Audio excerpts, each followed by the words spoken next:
I welcome you all to the part 2 of my Iceland travel, guys. So on day 2 I got ready and let's see what the city has to offer us. So on the first day I booked a whale watching tour, which is one of the most famous tours in Reykjavik.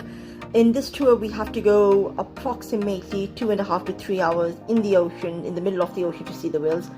The cruise was very, very pretty. I got a little relaxed when I went to the cruise, but my favorite part of the cruise was actually this cabin.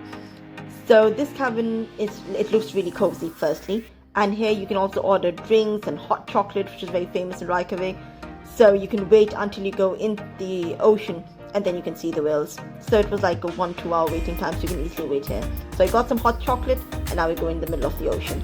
I would like to add here, guys, that if anybody has motion sickness, it's better to skip this trip because many people in the cruise got sick due to the turbulence. Now after the 3-hour whale watching tour, I was really hungry, so I went to the old harbour, which is one of the hot spots in Reykjavik. They have really good food, but especially their speciality is the lobster soup and fish and chips. So I ordered that and I thought it's better to sit somewhere where I can relax, maybe make some videos and just breathe because I was really exhausted after the whale watching tour. The lobster soup and the fish and chips here, guys, wow, I would definitely give it a 10 on 10. It was amazing. Now right after eating I went straight to the Reykjavik walking street and I thought let's just explore Reykjavik walking street together.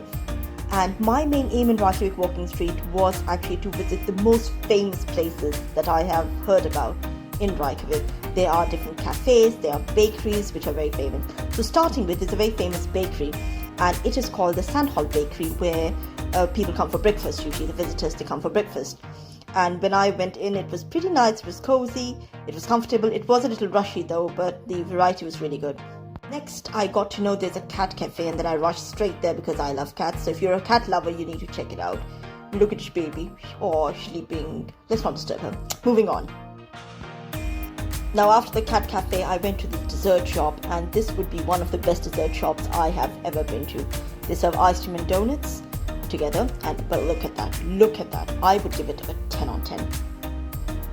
I also visited this church briefly, which is one of the central tourist spots in Reykjavik. In my opinion, it was good, but frankly, it was not as decorated as I thought it would be. So this is something you can skip if you want to when you go to Reykjavik. And it's evening, so I am hungry again. So I went to this famous Browski bar, cafe and restaurant. It looked pretty cool, in my opinion. So I thought I could have just a quick bite here, not too much because we have to go and check the northern lights after this. The food was pretty good, the drinks were amazing, the coffee, the cold coffee, it is a must if you go there. Then we went to see the northern lights. Luckily there was a solar storm, so we could see the lights clearly, and would you look at that. That is so beautiful. I am out of words to explain how I felt over there, so just see it for yourself. And this is something, of course, you should never ever miss when you go to Reykjavik, especially when the weather is good. Next day I explored the famous lava tunnel, and in my opinion it was good, but it was a bit difficult for me to navigate because it was a little dark and the area was very rough, so 2-3 times I almost fell. So for me it was like a 6 out of 10, but yeah, the place was really, really pretty if you're into hiking. I also made some videos talking about what really disturbs me and some eye-opening statements about the Desi culture, but too bad the voice did not get through, so we'll skip that for now. Lastly is the Sky Lagoon, the perfect place to relax before you leave Reykjavik on your last day, and I would give it a 10 on 10.